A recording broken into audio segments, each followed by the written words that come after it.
Hace exactamente un año en este canal sacaba el video del ASP.NET Roadmap 2022. Ahora me pareció una buena idea actualizarlo y revisar a ver qué cosas siguen siendo relevantes de ese roadmap y qué cosas nuevas han aparecido, ya que el repositorio que estaba utilizando como fuente, que es este que tienes aquí en pantalla y en el cual te dejo el link en la descripción, también ha sido actualizado. De hecho, lo mantienen siempre bastante actualizado. Así que la idea de este video es que te acomodes y me ayudes a revisar qué cosas siguen siendo importantes aprender a la hora de trabajar en el ecosistema.NET. Y desde ya te aclaro que la gran mayoría de las cosas que vamos a ver están cubiertas en este canal. Y las que no, déjamelo saber en comentarios, así me pongo a trabajar. Aquí tengo la imagen que es la que se usa en ese repositorio. Lo que es importante entender primero son las leyendas. Si aparece la banderita en rojo, dice que es un must know, es decir, algo que debemos saber. Si está en naranja, good to know, que sería bueno saber, y todo el resto son opcionales en distintos niveles. Bien,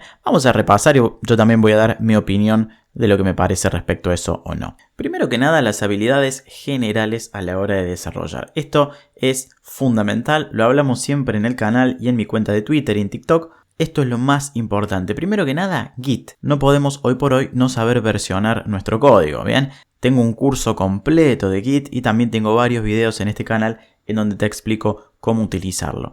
No importa cuál de las herramientas utilicemos, puede ser GitHub, puede ser GitLab, pero Git es fundamental saberlo, conocer sus comandos y saber cómo trabajar y cómo movernos entre diversas ramas y distintas opciones de versionado de código. HTTP y HTTPS, esto obviamente tampoco es necesario saberlo en profundidad, sino simplemente conocer los protocolos, conocer su utilidad y cuándo usar cada uno. Y acá apareció algo nuevo, algo que obviamente no estaba el año pasado, que es ChatGPT. Y voy a coincidir aquí, me parece que hoy por hoy está muy bueno aprender a utilizar y conocer ChatGPT, al menos en su versión gratuita, que es la 3.5 al momento de grabar este video. Aquellos que se lo pueden permitir, yo creo que vale la pena pagarlo. Es un muy buen asistente, lo vengo usando bastante. Pero bueno, aparece aquí como un must know, algo que es necesario saber. Y obviamente algoritmos y estructuras de datos. Este año va a haber muchas novedades sobre esto en este canal. Así que te invito a que te suscribas si todavía no lo hiciste. Y también estoy armando un curso más completo para poder trabajar con algoritmos y estructuras de datos. Para programar es fundamental porque nos ayudan a pensar en cómo resolver el problema. Obviamente, una vez que tenemos los conocimientos básicos, C#, lo básico de C# 11, y yo diría también adelantarse un poco y ver qué es lo que viene en C# 12, que creo que va a salir este año.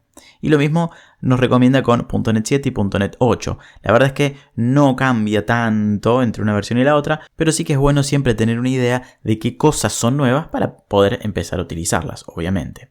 El CLI de .NET. Esto es algo que en general veo que muchos programadores .NET omiten. A mí me parece importante saber utilizar el CLI, sobre todo cuando no usamos Visual Studio y por ejemplo utilizamos Visual Studio Code, que todo lo tenemos que hacer desde la terminal. Digamos que nos da un poco de flexibilidad conocer los comandos .NET para poder movernos igual que lo haríamos en Visual Studio y en su entorno gráfico. Obviamente que tengo un video sobre esto en el canal, te dejo el link. Luego tenemos SQL. Para trabajar con .NET o dentro del ecosistema .NET, estoy de acuerdo que SQL es fundamental. Si bien hay algunas otras herramientas, algunos otros lenguajes de programación en donde se suele trabajar con por ahí bases de datos no relacionales, que las vamos a ver un poquito más adelante, siempre que he trabajado con .NET me ha tocado trabajar con bases de datos relacionales. Así que siempre recomiendo aprender SQL. Los fundamentos de la sintaxis de SQL, tengo un video en este canal en 10 minutos y también tengo un curso completo que pueden encontrar en Udemy, en donde vemos todos los comandos y los practicamos en una serie de ejercicios, todo para que puedas aprender SQL al menos en sus fundamentos. Para mí es básico. A la hora de trabajar con .NET, en general la mitad suele ser .NET y la mitad suele ser SQL, sobre todo si somos programadores backend. Obviamente menciona procedimientos almacenados, constraints, que en realidad no hay mucho que estudiar en constraints, sino claves primarias, foráneas, etc. Y triggers, que en realidad yo no lo aprendería de manera preventiva, sino que si tenemos que realmente hacer algo, eventualmente hacer un trigger, ahí vemos cómo se utiliza. Para mí, con los fundamentos de SQL y procedimientos almacenados, estamos bastante cubiertos. Luego tenemos los básicos de ASP.NET. Estos sí son fundamentales. MVC. MVC está siempre presente en .NET. Tengo dos videos sobre MVC en este canal, uno en donde vamos a la teoría del patrón en general y en otro en donde lo aplicamos exclusivamente en .NET. Las soluciones MVC son muy frecuentes en aplicaciones .NET de backend y también REST. REST sigue siendo la estrella. Sí o sí necesitamos aprender a trabajar con REST para poder crear nuestras propias APIs y para poder consumir otras APIs. Este año saqué un curso completo de cómo crear una API en donde voy muy a detalle en cómo trabajar incluso la autenticación de esa API. Me parece fundamental conocer MVC y REST. Application Settings y Configurations es muy importante saberlo. Es de esos conocimientos que se usan en realidad poco, se usan una vez por aplicación en general. Una vez que ya levantamos las settings ya no hay que hacerlo de nuevo, pero sí que obviamente es un conocimiento que hay que tener. Lo vemos en algunos de mis videos y también en algunos de mis cursos. Lo mismo con atributos y filtros. Claramente que es muy importante saberlo, son no más que una serie de librerías que nos permiten agregar filtros y atributos y nada más. Es bastante fácil de aprender, pero es algo que tenemos que conocer obviamente. Y por supuesto, autenticación y autorización, que es todo un gran tema en sí mismo. Aquí nombra algunas cosas como Identity Server, que es algo que usamos mucho en todos mis tutoriales, ya sea aquí en YouTube o en Udemy. Pero autenticación y autorización es un tema muy amplio que vale la pena aprender, sobre todo porque vamos a estar en los dos lados del mostrador. A veces vamos a tener que crear una API o una aplicación y vamos a tener que agregar autenticación y autorización y a veces vamos a querer consumir o integrarnos con otro sistema y vamos a tener que aprender cómo hacer para autenticarnos y autorizarnos en ese sistema. Y por último aquí muestra como Good to Know, Razor Pages y Razor Components.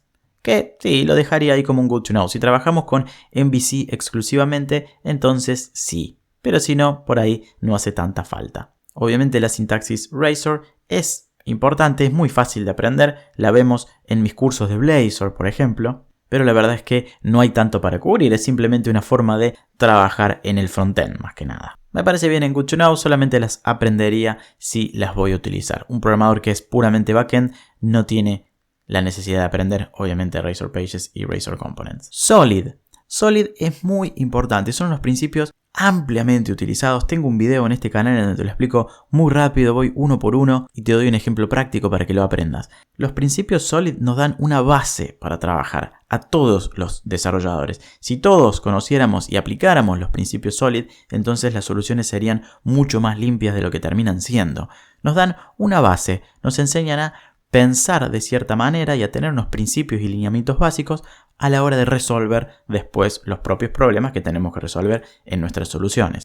Siempre ha habido alguna controversia alrededor de ellos, hay gente que no está de acuerdo con los principios Solid. Yo soy de los que creen que como un punto de partida son muy buenos, son muy útiles y nos ayudan a hacer soluciones limpias y mantenibles. Así que para mí también es un must know. Y además que la verdad es que no cuesta nada porque los principios son fáciles de aprender si los vemos con un ejemplo práctico y ya luego es simplemente cuando estamos por resolver un problema volver al principio a ver cómo era para no romperlo, digamos. Pero tampoco requiere de un gran despliegue de aprendizaje, a eso voy. Es dedicarle 1 o 2 días y con eso ya está. Más abajo tenemos ORMs. Acá tenemos por este lado Entity Framework, que es obviamente muy grande, nos permite hacer un montón de cosas. También estoy preparando un curso completo de Entity Framework, porque si bien tengo acá en el canal una introducción que te la dejo en la descripción y además tengo un montón de tutoriales gratis en donde uso Entity Framework, en realidad el universo de Entity Framework es cada vez más amplio. Eso es algo muy positivo de el framework.net. Con cada nueva versión se ha agregado funcionalidad a Entity Framework que es, para mí, quizás el mejor ORM con el que podemos trabajar. Después obviamente está Dapper, que a mí me gusta mucho y yo lo pondría en rojo, lo pondría como un must know, porque la diferencia que tiene Dapper respecto a Entity Framework Core es que Dapper nos permite ver las consultas que estamos ejecutando, es decir, no encapsula las consultas, sino que nos permite trabajar con SQL de una manera también muy limpia en general en el repositorio. Yo Dapper lo utilizo mucho, sobre todo para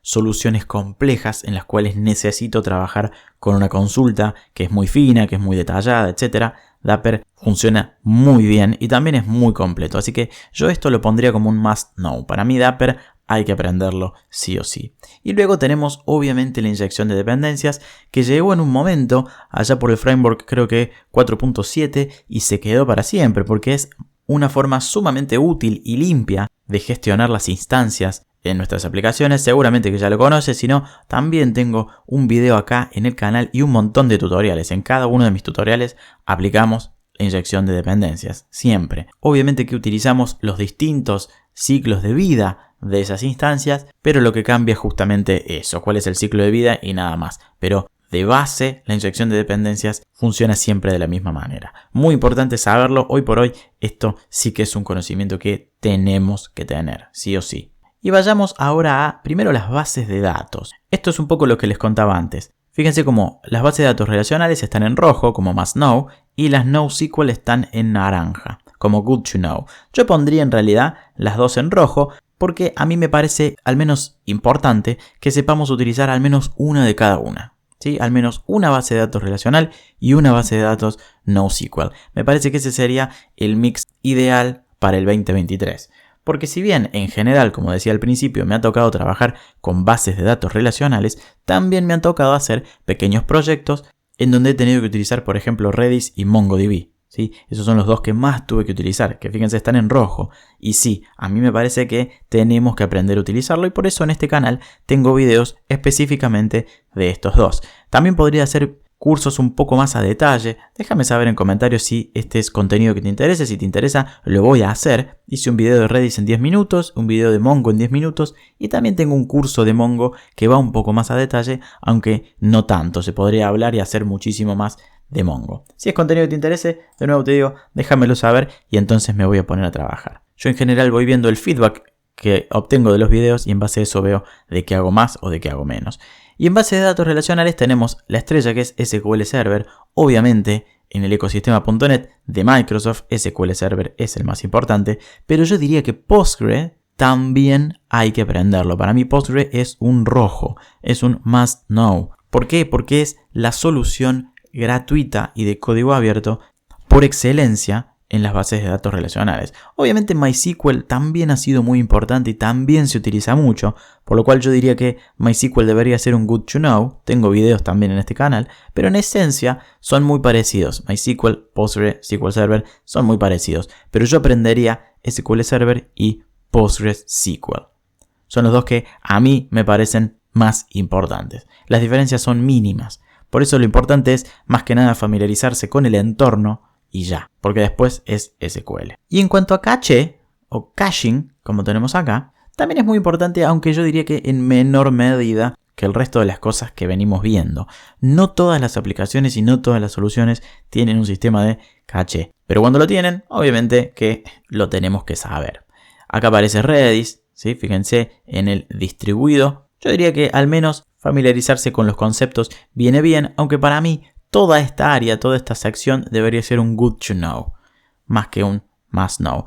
Lo digo porque en mi experiencia no he tenido realmente que trabajar tanto con esto. Sí, alguna que otra vez, como digo, alguna que otra vez en algún proyecto sí que hizo falta y sí que me tuve que sentar a aprender, pero hasta ese momento pude hacer mi carrera perfectamente sin saber mucho de caché. Así que yo diría que esto es un naranja, esto es un good to know. No me parece fundamental ahora mismo. Después tenemos frameworks de login. Los dos me parecen muy buenos. Aquí aparece Serilog en rojo. Bueno, yo los pondría los dos. Tengo videos en este canal sobre Serilog y sobre Nlog. Son muy fáciles de usar realmente y son muy parecidos. Así que, si podemos, yo aprendería a usar los dos. De nuevo, tengo videos en este canal, así que en un par de días tranquilamente puedes aprender a usar los dos y después ya en la práctica se verá cuál te toca. También hay otros frameworks de login que se usan. En general, estos dos son obviamente los más populares, pero también me he encontrado con otros, algunos incluso propios, creados por algunas de las empresas en las que he trabajado. En la esencia, el login es siempre el mismo. Y después tenemos APIs, clientes API para la integración de aplicaciones y la comunicación entre backend y frontend. REST, como decíamos antes, sigue siendo la estrella. REST es crucial saber porque se usa en el 90% de los casos, diría yo. Y acá tenemos Minimal APIs, que es algo que salió hace relativamente poco. Fíjate que tengo un video en este canal y también tengo un par de tutoriales en donde lo uso y hago un CRUD con Minimal APIs, que es algo que se pedía mucho en .NET, que generalmente sigue una estructura de Model View Controller a la hora de trabajar con APIs. Bueno, el Minimal APIs viene a romper un poco con eso para aquellos casos en donde la prioridad es la velocidad y no tanto la arquitectura. Así que yo diría que Minimal APIs tendría que estar en naranja más que en azul. Yo le diría que es un good to know. REST sí que tiene que estar en rojo. Y gRPC, la verdad es que nunca me tocó trabajar todavía. Así que para mí es un good to know. Nunca me crucé con gRPC. Tengo que hacer contenido porque la verdad es que de esto no tengo. Si te interesa, agrégalo en comentarios. La verdad es que no me he tocado trabajar con esto, así que para mí es un naranja, un good to know. Pero bueno, esa es simplemente mi opinión. Y después GraphQL también se utiliza bastante poco en realidad en el ecosistema .NET, aunque está muy bueno saberlo porque GraphQL es súper popular, sobre todo a la hora de trabajar con otro tipo de frameworks en el frontend, como React, etc. Así que GraphQL sí que me parece más que nada un must know.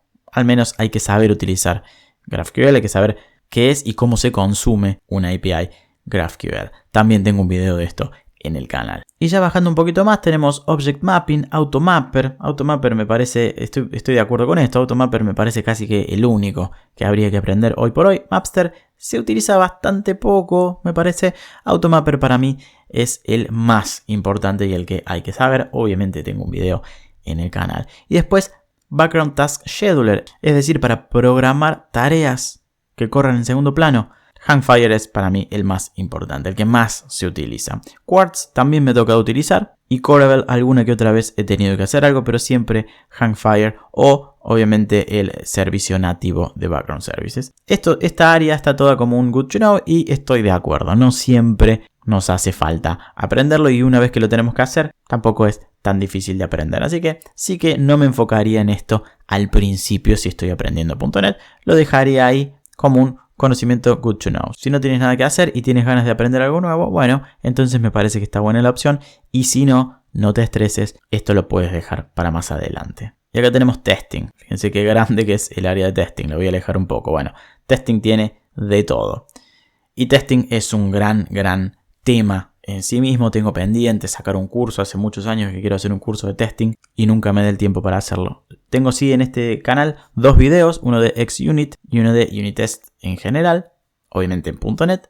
Hoy por hoy Unit Testing es fundamental, crucial. En cualquier empresa medianamente decente vas a tener que escribir tus propios test unitarios y está bien que así sea. Por lo cual hay que saber utilizar algún framework. Te recomiendo XUnit. Creo que es el mejorcito. En su momento se utilizaba MS Test, que es Microsoft Test. Básicamente ya no se usa más. Ahora XUnit ha reemplazado. He visto por ahí en Unit, pero para mí con XUnit ya cubrimos todo y además son bastante parecidos.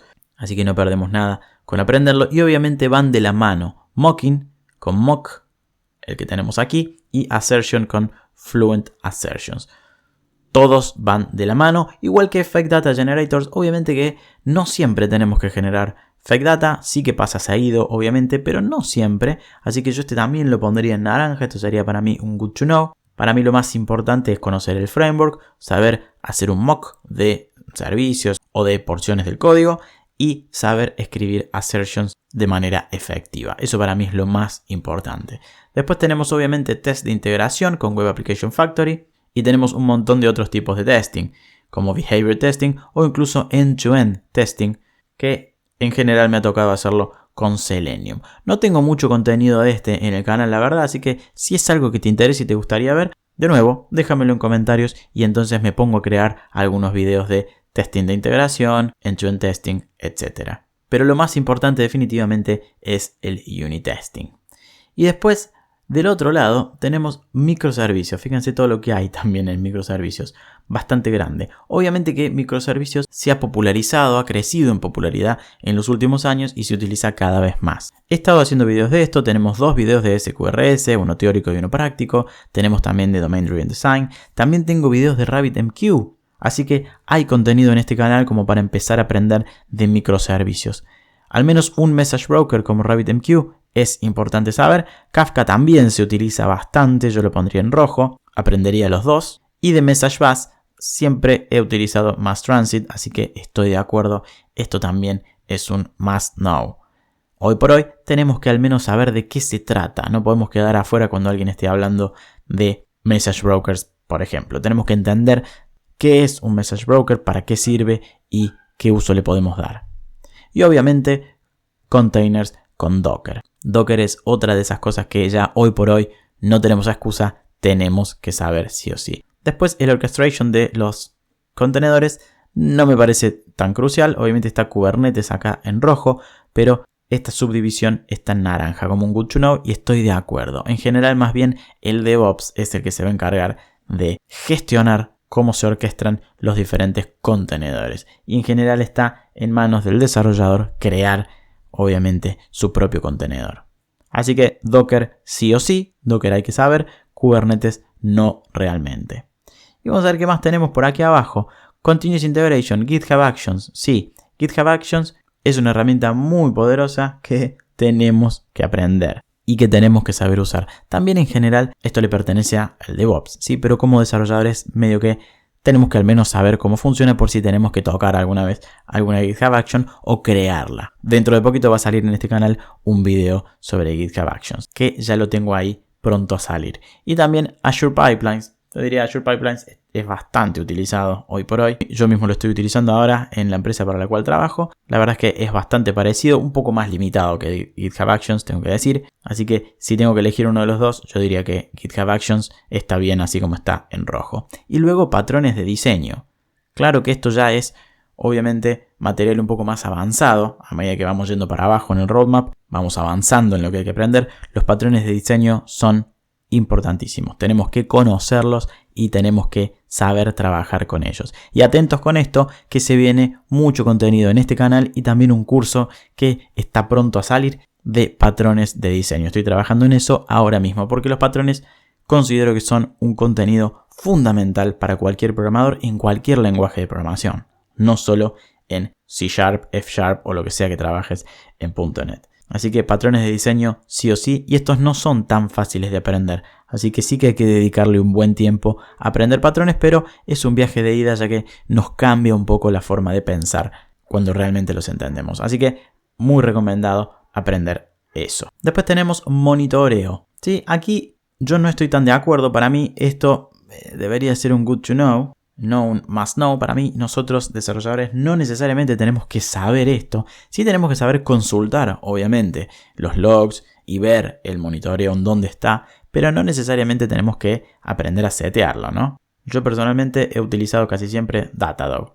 Y con saber utilizar Datadog, entrar a ver los logs, poder crear logs nuevos para las cosas que despliego, me ha sido más que suficiente. Así que yo diría que de toda esta sección, Datadog es lo que me parece que merece la pena aprender. El resto por ahí puede esperar, dependiendo obviamente de las necesidades del proyecto con el cual estemos. Si en el proyecto en el cual estamos utilizan otra herramienta y bueno, va a haber que aprender esa. Pero Datadog es bastante completo, bastante utilizado también.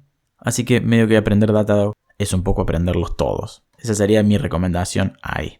Y si vemos aquí del lado del cliente, obviamente en este canal trabajamos muchísimo sobre esto. Así es como nació este canal, de hecho, tratando de traer un poquito de opciones para los desarrolladores .NET que sabían solo C# y puedan trabajar en el frontend. Tengo un montón de contenido de Blazor. A mí Blazor me sigue pareciendo muy importante. Quizás no ha tenido todavía la adopción que se esperaba, pero fíjense que .NET le sigue poniendo fichas, sigue actualizándolo y agregándole funcionalidades. Desde mi punto de vista es muy poderoso, lo he utilizado mucho, tengo aplicaciones en producción hechas 100% en Blazor y a mí me parece fantástico, me parece que no tiene nada que envidiarle al resto de los frameworks JavaScript, simplemente que por una cuestión de conveniencia la gente no ha migrado todavía a Blazor, pero yo estoy convencido de que aquellos que están creando nuevas aplicaciones hoy por hoy están empezando a experimentar con Blazor. Así que yo lo sigo recomendando. Aquí aparece como un good to know, lo cual me hace pensar que si queremos ser desarrolladores full stack, la recomendación de este roadmap es que sepamos al menos un framework de JavaScript, porque no podemos ser full stack si no entendemos cómo funciona el lado del cliente. Por lo cual sería o aprendemos Blazor o aprendemos React, Angular, Vue o alguno de los otros miles de frameworks de JavaScript que hay por ahí. También voy a traer un poquito más de contenido sobre eso en el canal porque me lo han pedido bastante, la verdad, y voy a estar trayendo contenido sobre React, sobre Vue, sobre todo voy a empezar con Vue y eso se viene ahora dentro de poco. Pero yo sigo recomendando Blazor, a mí me parece una solución muy completa y me parece que nos da muchas opciones a aquellos que sabemos C#. Y llegamos un poquito más abajo, ya llegando al final. Good to know libraries, aparecen librerías que estaría bueno que sepamos. Estoy de acuerdo con alguna de ellas, sobre todo Poly. Poly es una librería muy potente que sirve básicamente para cuando estamos consumiendo APIs. Nos permite hacer de una manera orgánica, muy fácil, reintentos. Nos permite configurar esos reintentos, nos permite hacer cosas cuando, por ejemplo, la API que estamos consumiendo está caída o cuando tenemos algún problema. Poly es muy bueno, tengo un video también sobre eso en el canal. Mediator lo vimos en el video de CQRS, en el video práctico. Mediator es muy utilizado hoy por hoy en arquitecturas de microservicios, así que estaría bueno aprenderlo. Y Fluent Validation, obviamente depende de la implementación, pero también es muy usado y también tengo un video sobre esto en el canal. El resto, Swashbuckle, esto es Swagger, básicamente. Yo le diría que esto es un rojo. Ahora está incorporado dentro del framework, por lo cual cuando creamos una API automáticamente aparece la documentación de Swagger, que es de Swashbuckle. Así que medio que ya no tenemos que agregarlo por separado, estudiarla por separado, sino que está ahí. Tengo varios videos en este canal en donde creamos APIs y utilizamos Swagger. Y obviamente también está en el curso que te mencionaba, que acabo de sacar, de cómo crear una API de principio a fin. Hasta aquí llega este roadmap. Déjame saber en comentarios qué te pareció, qué agregarías, qué sacarías, cuál es tu experiencia. No hay grandes cambios respecto a el roadmap 2022, pero sí que me pareció que había que hacer una actualización del video. Suscríbete al canal si todavía no lo hiciste, es lo que más nos ayuda a los creadores de contenido. Y obviamente déjale un like a este video si te gustó. Muchísimas gracias por quedarte hasta acá y nos vemos la próxima.